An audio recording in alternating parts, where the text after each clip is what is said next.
Hi everyone ഇംഗ്ലീഷ് ഹബിൻ്റെ everyday English learning പ്രോഗ്രാമിൽ ഇന്നത്തെ സെക്ഷനിലെ ടോപ്പിക് എന്ന് പറയുന്നത് പേഴ്സണൽ പ്രോനൗൺ ആണ്.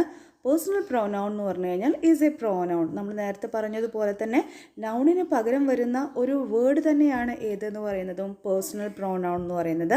That is related mainly to a particular person. പക്ഷേ പ്രത്യേകത എന്താണെന്ന് വെച്ച് കഴിഞ്ഞാൽ ഈ പ്രോനൗണിനെ അല്ലെങ്കിൽ പേഴ്സണൽ പ്രോനൗണിനെ പ്രധാനമായിട്ടും നമ്മൾ ഉപയോഗിക്കുന്നത് അല്ലെങ്കിൽ റിലേറ്റ് ചെയ്യുന്നത് ടു എ പെർട്ടിക്കുലർ പേഴ്സൺ. ഒരു പ്രത്യേകമായിട്ടുള്ള ഒരു പേഴ്സണെ നമ്മൾ എന്ത് ചെയ്യാണ് റെഫർ ചെയ്യാൻ വേണ്ടിയിട്ട് അല്ലെങ്കിൽ റിലേറ്റ് ചെയ്യാൻ വേണ്ടിയിട്ടാണ് പേഴ്സണൽ പ്രോനൗൺസുകൾ ഉപയോഗിക്കുന്നത്.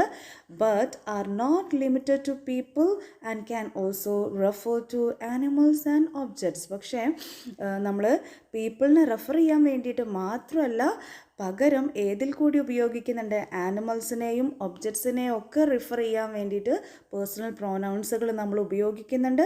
But are mainly related to a particular person. പക്ഷേ നമ്മൾ പ്രത്യേകമായിട്ടും മെയിനായിട്ടും ഉപയോഗിക്കുന്നത് പേഴ്സണൽ പ്രോനൗൺസുകൾ ഒരു പേഴ്സണെ എന്ത് ചെയ്യാൻ വേണ്ടിയിട്ടാണ്, റിലേറ്റ് ചെയ്യാൻ വേണ്ടിയിട്ട് അല്ലെങ്കിൽ റെഫർ ചെയ്യാൻ വേണ്ടിയിട്ടാണ്. സോ ഇതാണ് പേഴ്സണൽ പ്രോനൗൺ എന്ന് പറഞ്ഞു കഴിഞ്ഞാൽ.